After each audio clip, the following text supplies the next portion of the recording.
The Crawford Stand.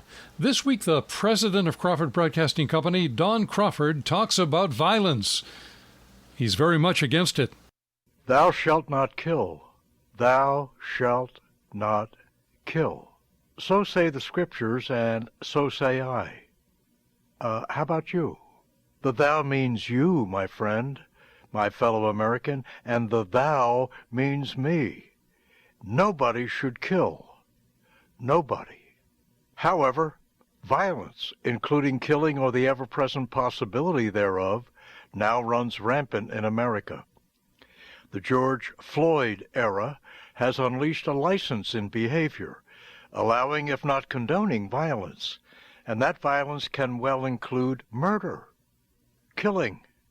I, for one, despise violence of any kind, don't you? Physical or verbal, for that matter.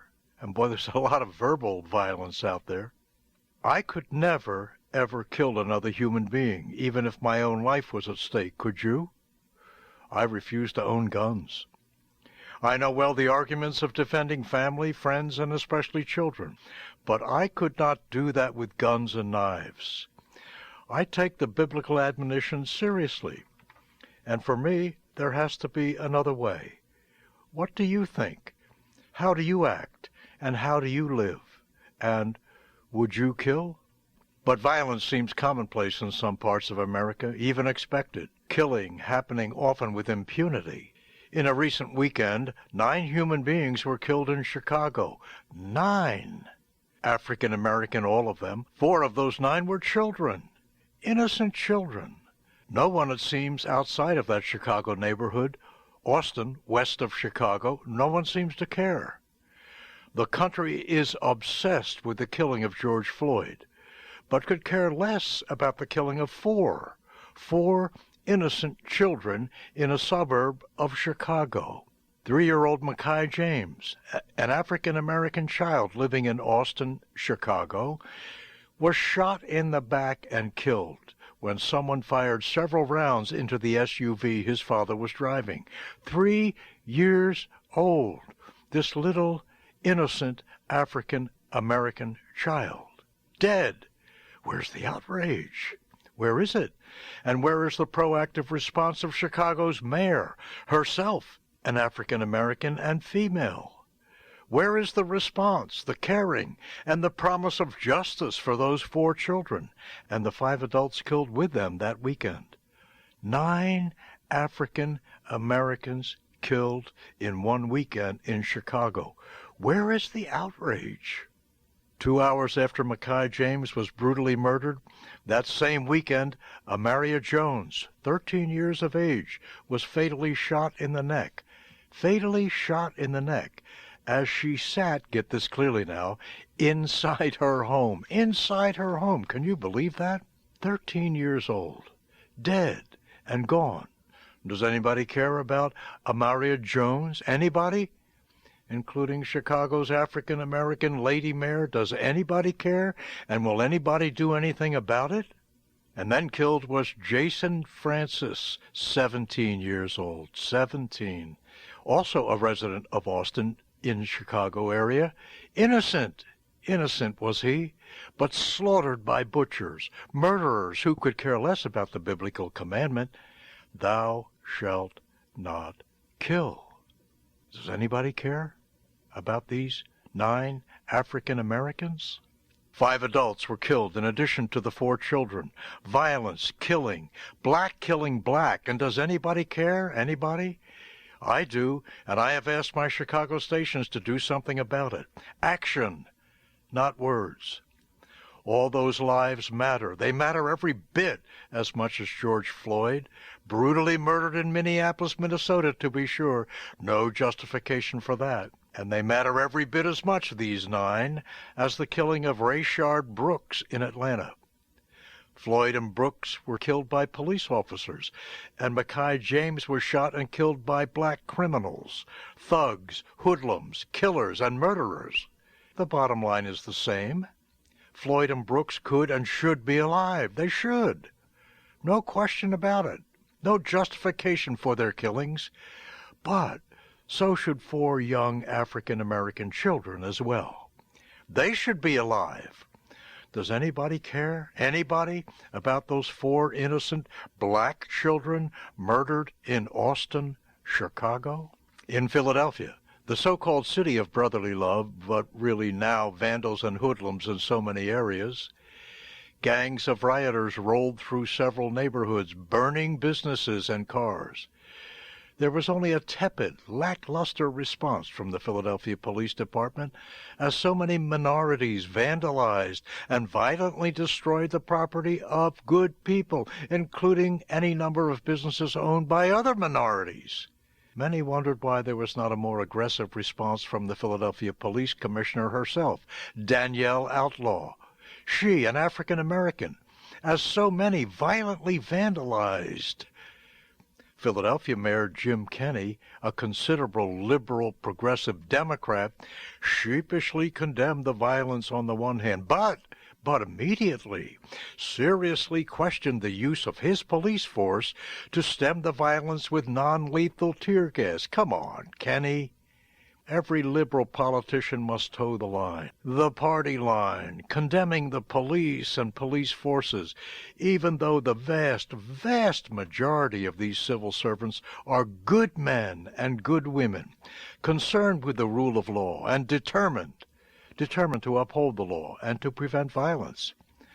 These good men and women get lost in the shuffle by these radical police condemnations and protesters. These, my fellow law-abiding Americans, are frightening days in our beloved country, and the rule of law has never been more disrespected or ignored.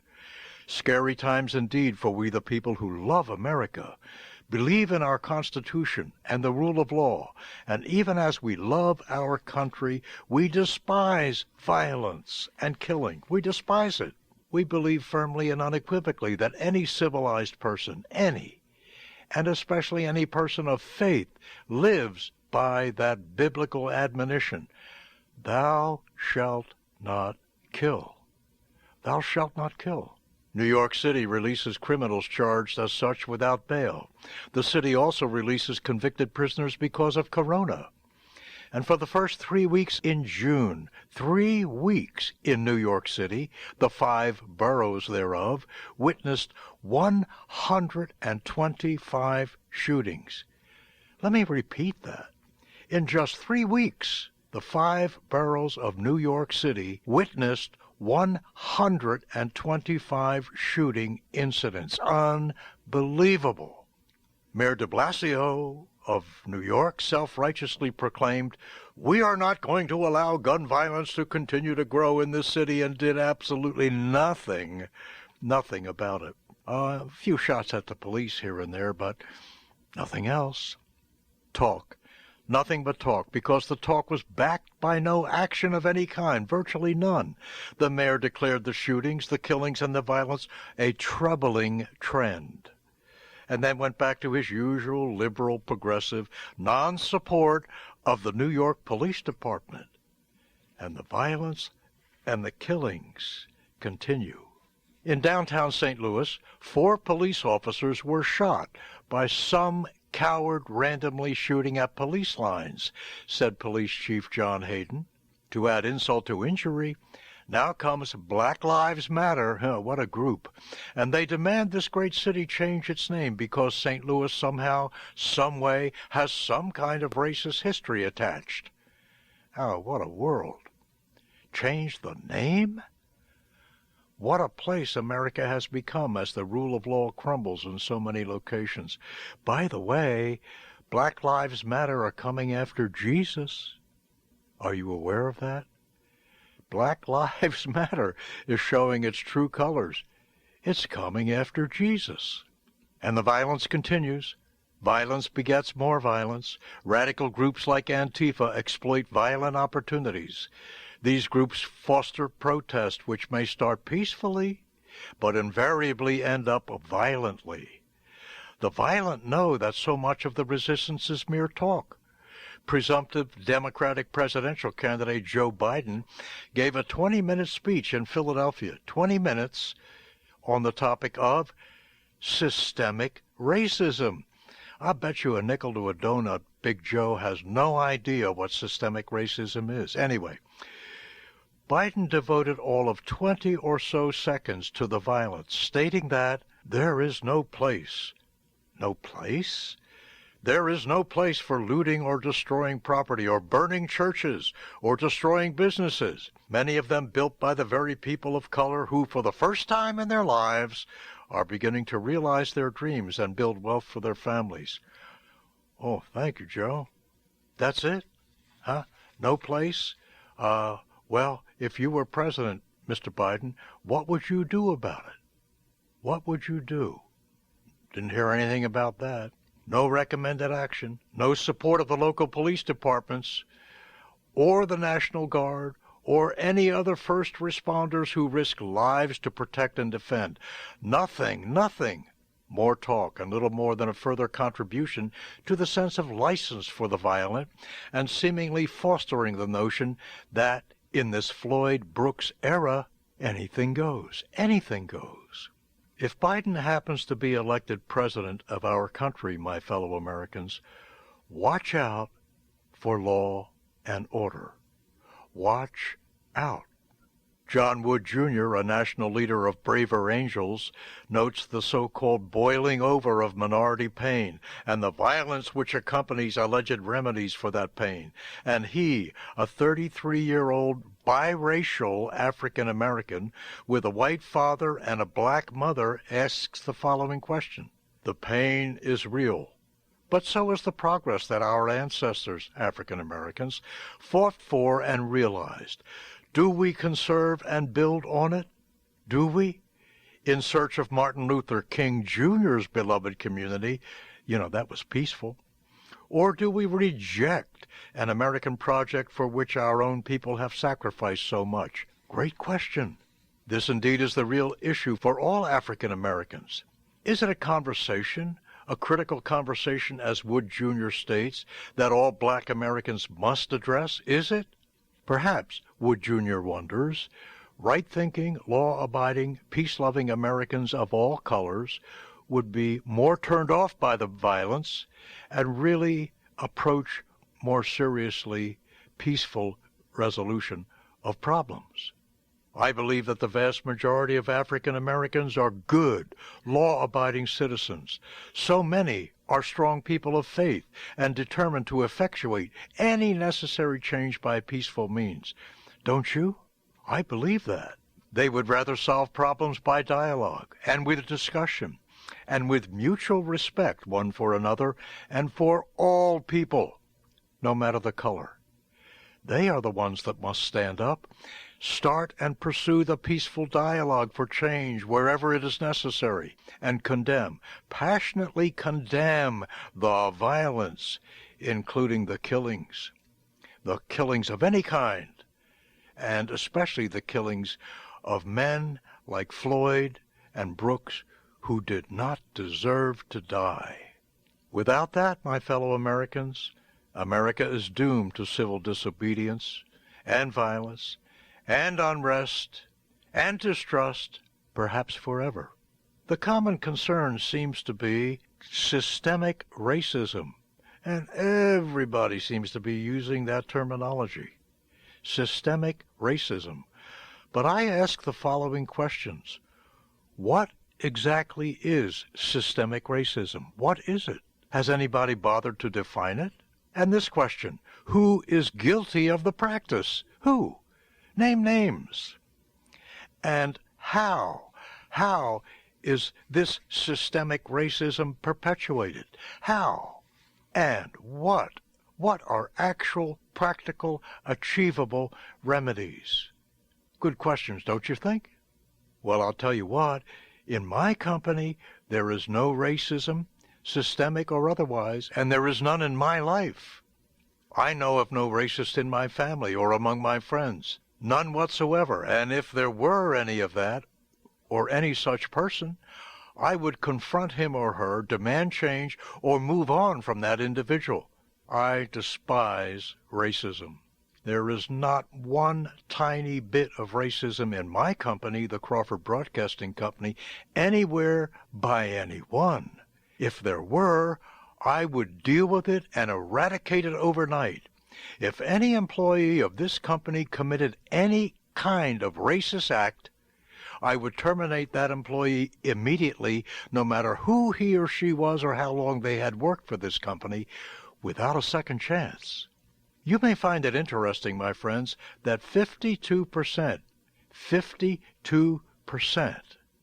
of the employees of the Crawford Broadcasting Company are so-called minorities. How about that? 41% of whom are African Americans. Interesting statistic, is it not? That wasn't planned, nor was it forced upon our company like with affirmative action, not at all. These were the right people for the right jobs at the right time with the right skills and the right attitudes and the right work ethic and the right determinations to be successful and to achieve the American dream, God bless them. What a pleasure it is for me to know and work with them. What a pleasure. They are just nothing but good people. Now, racism surely exists, and where it does, it must be dealt with as forcefully as possible. It must be dealt with. It is wrong. It is dead wrong. It is hate at work, and that has no place in America or anywhere in our world. It is wrong. There are racists of all colors, red, yellow, brown, white, and black. All races have prejudice, don't you think? But whoever is racist, no matter the color of the skin, he or she is wrong, dead wrong. All men and women are created equal, says our beloved Constitution, and, by the way, says our Lord. Creations and creatures of God Almighty, and none are better than any other, none. Different, perhaps, but not better. My fellow Americans, only men and women of goodwill can solve the problem of racism. Violence never will. Violence begets violence. Violence will worsen racism. And in the final analysis, there really is only one who can bring peace and goodwill to mankind, and only one who can end racism. That man was a carpenter from Nazareth. That man was Jesus the Christ, whose birth 2,000 years ago was intended as a gift to mankind for peace and goodwill. So said the angels. Peace and goodwill. The rule of love he would bring is the only real and permanent solution to racism, and that divine help is available even now if we ask. So ask him. Ask him, my fellow Americans. Ask him for his help, and do it now. And then go to work. Go to work and do what you can do to end racism and effectuate peace and goodwill for all humankind. At the bottom line, my fellow Americans, by their fruits ye shall know them. Violence or peace, which road will you take? The views expressed here on the Crawford Stand are those of the speaker, and Mr. Crawford would love to hear your perspective. Tell him what you think of what he discussed this week, Violence in America, in your email to him at stand@crawfordbroadcasting.com. stand@crawfordbroadcasting.com. When you write, be sure to tell Mr. Crawford on what station you hear his commentaries. And when you want to review what you hear, go to our website, crawfordbroadcasting.com. The Crawford Stand is a public affairs presentation of Crawford Broadcasting Company and this station, serving God and country. I'm Bill McCormick.